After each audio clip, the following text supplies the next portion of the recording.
Jamais 203. Voici la troisième peut-être partie finale de beauté et identité. Le titre, la trinité de la joie, je veux pas que ce soit une affirmation, j'aurais peut-être pu l'appeler une trinité de joie, ça aurait été peut-être plus juste pour tout le monde, mais moi ça me faisait plaisir d'appeler ça la trinité de la joie, donc je trouve ça magnifique, donc voilà. Et en fait c'est pour compléter un petit peu ce que j'ai dit dans les 2 premières vidéos sur le sujet. En fait voilà, c'est un festival de beauté que je traverse personnellement, et donc c'est un plaisir d'en parler, parce qu'à la fois quand je m'enregistre, ça me permet de m'entendre, donc c'est très beau pour moi, et puis en même temps pour ceux que ça touche, pour ceux que ça intéresse, pour ceux que ça inspire, ça peut faire aussi impact, donc c'est sympa. Puis comme on est un de toute façon, ce qui est beau pour moi peut tout à fait résonner pour les autres, même si après c'est un paradoxe entre unité et unicité évidemment. Donc dans la première vidéo, je parlais de ce qu'on était en fin de compte, notre propre beauté, notre propre joie, donc que c'était quelque chose de très très spécifique, notre joie justement à nous, elle était très spécifique, notre identité était très spécifique et notre beauté très spécifique. En gros c'était à peu près ça. Et dans la deuxième vidéo je disais que eh bien ce qui était en fait nous aussi, ce qui était notre beauté aussi, c'était toutes les choses qui nous avaient intéressés depuis toujours, comme vivre une certaine chose amoureuse ou familiale, ou vivre un certain travail, ou faire un certain voyage. Et qu'en fait, ces choses qui restent depuis très longtemps et qui nous animent, en fait, c'est notre essence qui s'étend dans la forme. Et donc, ça fait 2 éléments à cette trinité. C'est-à-dire à la fois la beauté de ce que nous sommes dans le sans forme, donc là, voilà, on est dans le non physique, il n'y a pas de création, il n'y a pas de vie, il n'y a rien. Et c'est ce qu'on est tout le temps, de toute façon. Donc ça c'est magnifique, et il n'y a rien de besoin de faire avec ça, il n'y a rien à changer, il n'y a rien à créer, il n'y a rien à former. Donc c'est très très beau, c'est notre identité à nous, c'est magnifique quand on commence à la toucher. Donc deuxième élément, c'est donc que cette beauté peut tout à fait s'étendre dans la forme et devenir donc quelque chose qui va vraiment nous ressembler personnellement, profondément, fortement, magnifiquement. Et c'est quelque chose de très très touchant à vivre, et qui va nous toucher surtout donc nous, bien sûr, et tous ceux qui auront une sensibilité similaire. Et donc troisième élément, cette petite nouveauté qui arrive dans cette vidéo pour venir donc compléter cette trinité de joie, eh bien c'est le processus qui vient de ce sans forme à la forme. C'est quelque chose qui m'a semblé évident il y a quelques jours avant que je fasse cet enregistrement. C'est-à-dire qu'en fin de compte, je suis le sans forme avec mon identité, et je souhaite m'étendre dans la forme pour y mettre mon identité. Donc je suis donc quelque chose qui n'a encore rien créé de magnifique, et par exemple, je souhaite créer un montant d'argent, une relation, un logement peut-être, peut-être un corps, quelque chose de spécifique avec mon corps. Voilà, chacun évidemment ses désirs, qu'ils soient tout petits ou très grands. Et en fait, donc pour aller de ce point A à ce point B, il y a un processus qui pourrait être très rapide, très très lent, qui pourrait être très court, très long. Et ce processus, c'est le troisième élément de cette trinité. C'est ce que j'avais jamais vu, et c'est tellement beau, c'est qu'il s'agit pas seulement en fin de compte d'être qui on est, il s'agit pas seulement de vivre qui on est, il s'agit aussi de traverser le processus que l'on est, et donc ce passage entre ce que je suis et ce que je veux vivre, ou ce que je veux expérimenter, c'est aussi ce que je suis. Et donc je vais donner un exemple, ou plusieurs, je ne sais pas, je vais voir ce qui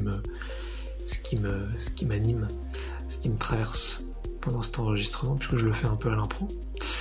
Enfin, pas qu'un peu d'ailleurs. c'est qu'en fait, si par exemple, voilà, je vais prendre mon cas, c'est peut-être plus simple, même si je suis capable de prendre des cas qui me correspondent pas, ça va peut-être plus me toucher de prendre un cas qui me ressemble. Donc voilà, dans mon cas, je souhaite être libre financièrement depuis une vingtaine d'années. Et voilà, c'est quelque chose qui me touche très fortement.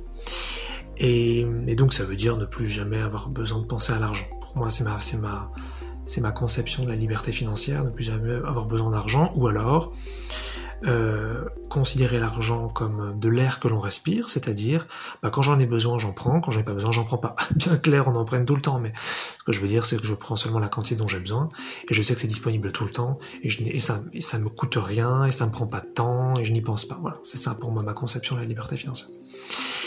Et donc, par exemple, voilà, j'ai fait une vidéo sur une capacité psychique qu'on appelle the remote viewing, qui permet un petit peu de faire ça, mais je vais pas développer là parce que c'est pas tellement le sujet.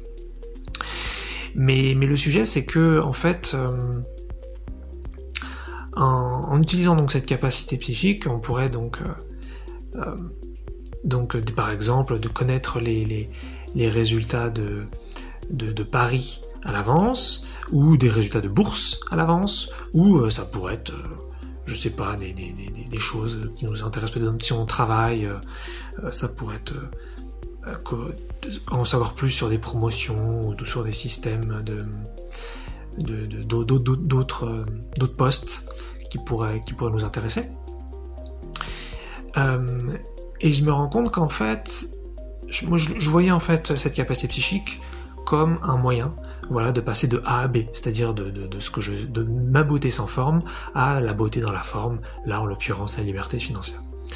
Et je me rends compte qu'en fait c'était pas du tout suffisant, que ma justesse, mon identité, c'était aussi que le processus entre A et B donc me représente. Et même si effectivement les capacités psychiques c'était quelque chose qui m'avait toujours appelé, c'était pas suffisant en fait. Je me rends compte qu'il faut que quand je fasse du remote viewing, qui est un processus que là je vais pas développer là, mais qui est un truc où on prend une feuille pendant 15 à 30 minutes et puis on écrit des trucs dessus, sans en dire plus, il faut que je sente que c'est moi ça. Il faut que quand je prenne la feuille, quand je prenne le stylo, il faut que je sente que c'est moi. Et si derrière je vais faire des paris, il faut que je sente que les paris c'est moi. Et si derrière je m'intéresse à une course de chevaux par exemple, il faut que je sente que les chevaux c'est moi. Et je continue et je vais plus loin. Et si derrière je gagne de l'argent, il faut que je sente que cet argent c'est moi. Et si derrière cet argent est sur mon compte en banque, il faut que je sente que le compte en banque c'est moi. Et je commence à me rendre compte qu'en fait c'est magnifique ça. C'est très très très très très profond.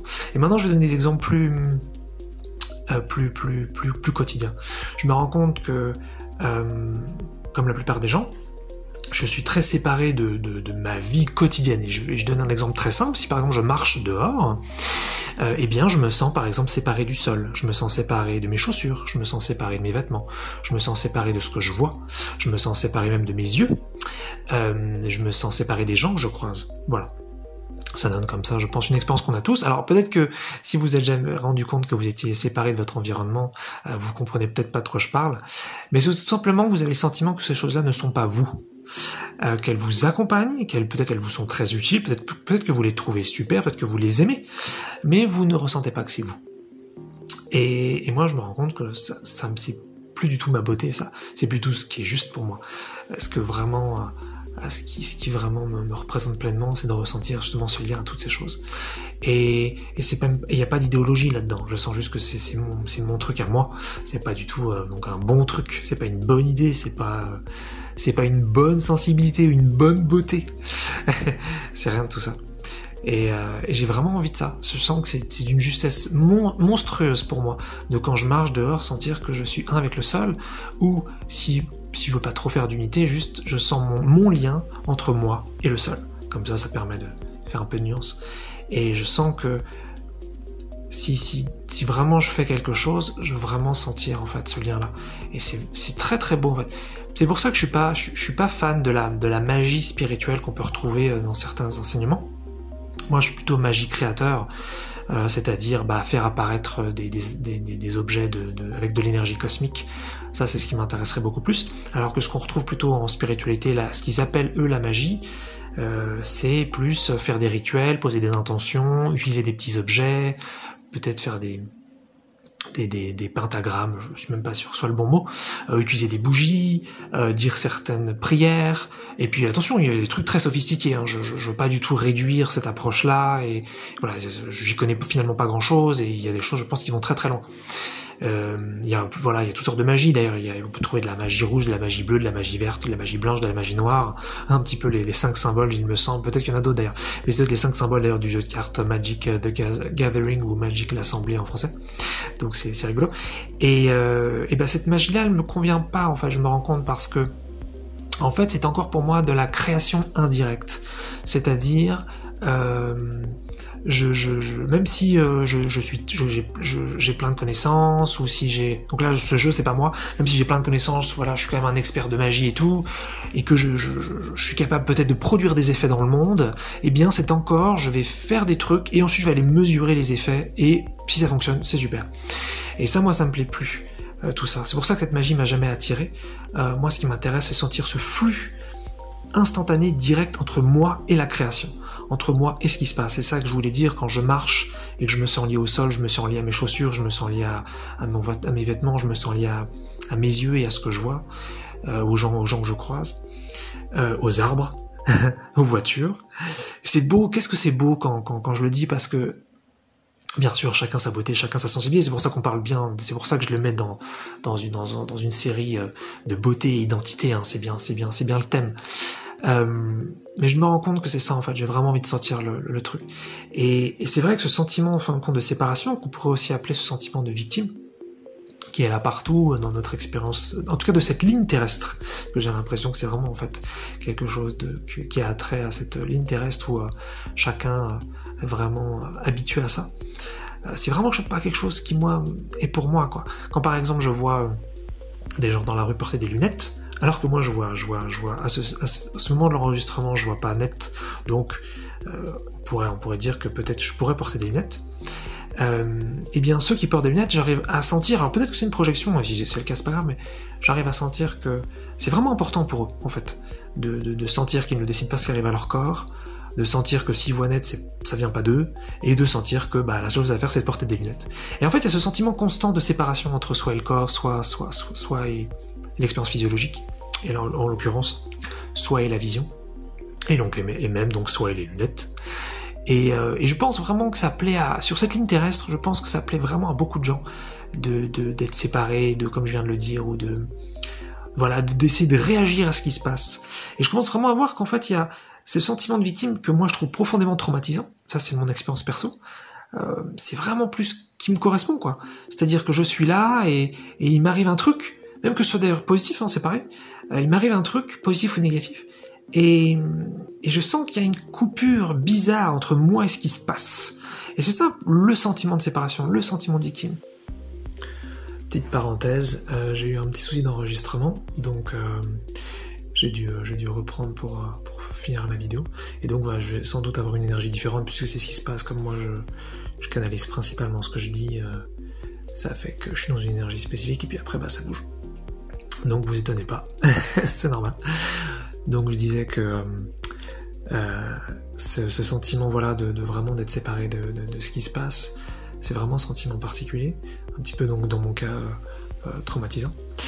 Et c'est vrai que je pense que ça convient bien à ceux qui sont ici de vivre ça, et super, moi je suis hyper cool avec ça maintenant, et chacun a le droit de faire son expérience, je trouve ça génial d'ailleurs.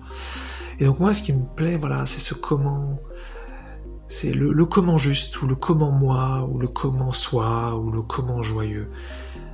C'est-à-dire que c'est plus seulement ce que je suis qui est joyeux, c'est plus seulement ce que je veux vivre qui est joyeux, mais c'est aussi le processus qui est joyeux.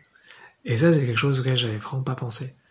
Et donc, si on prend l'exemple par exemple de la vue dans mon cas, puisque je cherche à me régénérer les yeux depuis longtemps, en fait, moi, j'étais vraiment branché, voir net, c'est ma joie, c'est ma justesse. Enfin, et encore je dis ça, j'ai réalisé ça il y a peu longtemps, c'est aussi pour ça que j'ai fait l'épisode 2 de cette série, où j'ai vu que c'était pas seulement un truc qui était chouette de voir net dans mon cas, mais que c'était vraiment qui j'étais, donc c'était très profond.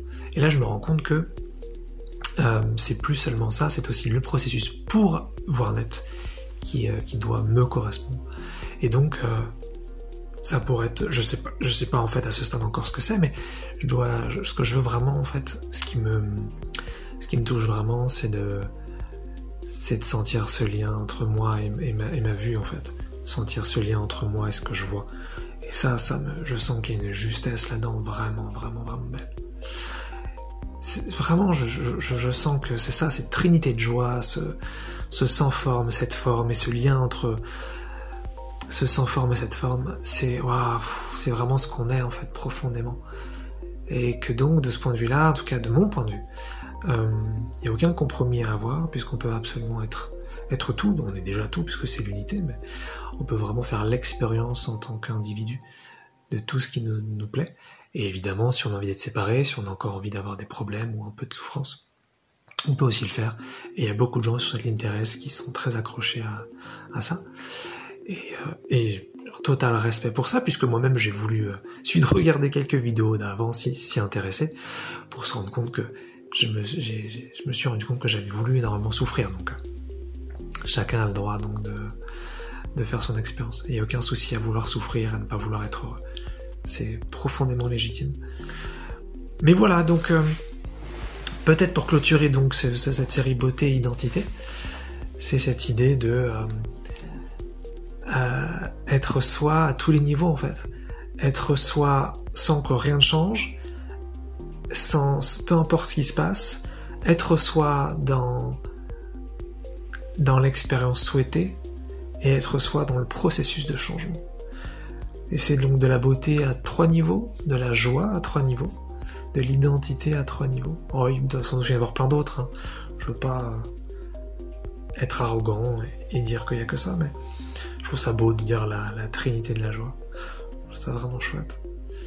Et sentir donc ce que l'on est dans tout ce qu'on fait, finalement, sentir ce que l'on est, quand on lit un livre, sentir que le livre c'est nous, quand on se couche sous des draps, sentir que les draps c'est nous, quand on regarde quelque chose, sentir que ce qu'on regarde c'est nous, quand on parle à quelqu'un, sentir que cette personne c'est nous, et pas juste que c'est nous au sens unité, au sens forcément un petit peu uniformisé, sans saveur, que tout se vaut, non, que c'est notre identité qu'on a en face de nous, et que ce qui nous amène à ce qu'on souhaite, comme moi dans le cas par exemple de la liberté financière ou de la régénération du corps, eh bien c'est nous aussi. Et je vais utiliser d'autres exemples qui me viennent juste pour le plaisir. Par exemple, moi dans mon cas, j'ai toujours trouvé que sur cette ligne terrestre, les codes de séduction ne me convenaient pas du tout. Déjà, j'étais pas spécialement doué à ça, mais je sentais que c'était pas juste pour moi, c'est-à-dire que je sentais que c'était de la manipulation, c'est un point de vue encore une fois que je donne évidemment, il y avait beaucoup de manipulation dans la séduction, que ce soit homme vers femme ou femme vers homme, parce que là évidemment je parle d'hétérosexualité,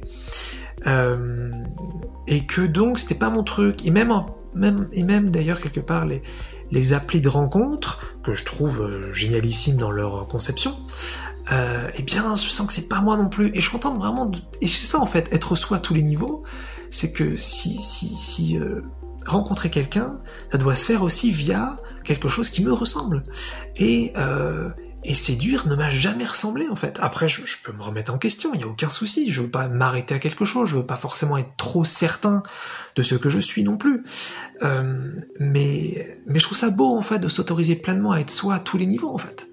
C'est trop chouette. C'est un amour de soi, c'est un amour de tout le monde, parce que si moi je m'autorise pleinement à être moi, j'autorise pleinement les autres à être eux. Et donc ils sont tous beaux, ils sont tous parfaits, il n'y a rien à changer, donc c'est vraiment cool. Donc voilà cet exemple de la séduction, des rencontres. Ça pourrait être tellement d'autres choses, mais le rapport, ça pourrait être son rapport au corps, ça pourrait être son rapport au travail, ça pourrait être son rapport à la vie, à Dieu, peu importe en fin de compte. Mais finalement, c'est d'avoir non pas seulement le résultat que l'on veut, mais aussi le comment. Et je trouve ça beau de dire le comment juste, ou le comment moi, ou le comment vous, ou le comment joyeux. Je trouve ça beau, c'est... Et puis sentir ce flux qui viendrait, qui peut-être partirait de mon ventre pour aller directement dans la chose souhaitée. Sentir cette chose. Par exemple, un autre exemple qui vient, voilà, je me fais des exemples de plaisir là, hein, voilà, la vidéo, l'enregistrement est fini en fait, hein, mais c'est juste maintenant du bonus plaisir. Par exemple, si je pense à ma chaîne qui est à ce stade de l'enregistrement, donc est très peu connue, très peu regardée, et donc j'ai très peu de vues, et c'est un truc ça, qui me fait mal au cœur depuis longtemps, c'est que je sens pas mes vues en fait. Je parle même pas là d'avoir plus de vues ou pas, c'est même pas le sujet là tout de suite. Le sujet c'est que je ne sens pas mes vues. Que j'ai une seule vue sur une vidéo où j'en ai des dizaines, à ce stade de l'enregistrement, eh bien je ne sens pas ça. C'est ça en fait, j'ai envie de sentir les vues, j'ai envie de sentir le montant sur le compte en banque, j'ai envie de sentir et peut-être les cellules de mon corps, j'ai envie de sentir peut-être mes propres pensées ou les pensées des autres. J'ai envie de sentir vraiment ce qui se passe, parce que c'est ça, être un, et c'est ça ce que moi je suis.